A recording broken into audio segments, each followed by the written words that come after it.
పవార్ గారు చనిపోవడానికి ముఖ్య కారణం ఇదే అని చెప్పేసి డీజీసీఏ ఇనిషియల్ రిపోర్ట్లో వాళ్ళు వెల్లడించడం అనేది జరిగింది.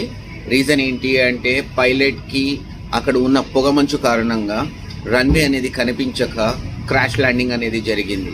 మేజర్గా జరిగిన ఇబ్బంది ఏంటి అంటే అందులో ఉన్న టెక్నికల్ డిఫాల్ట్స్ తోటి ఫ్లైట్ని ఫోర్స్ ల్యాండింగ్ దిశగా వాళ్ళు మళ్ళీ ఎయిర్పోర్ట్కి తీసుకొస్తుండగా ఎయిర్పోర్ట్కి చాలా దగ్గరలో ఆ పర్టికులర్ యాక్సిడెంట్ జరిగింది. కానీ ఆయన చావు వెనకాల నిజంగా ఇదే కారణమా అంటే మాత్రం ఒక చిన్న డౌట్ అయితే ఖచ్చితంగా నాకు వస్తుంది.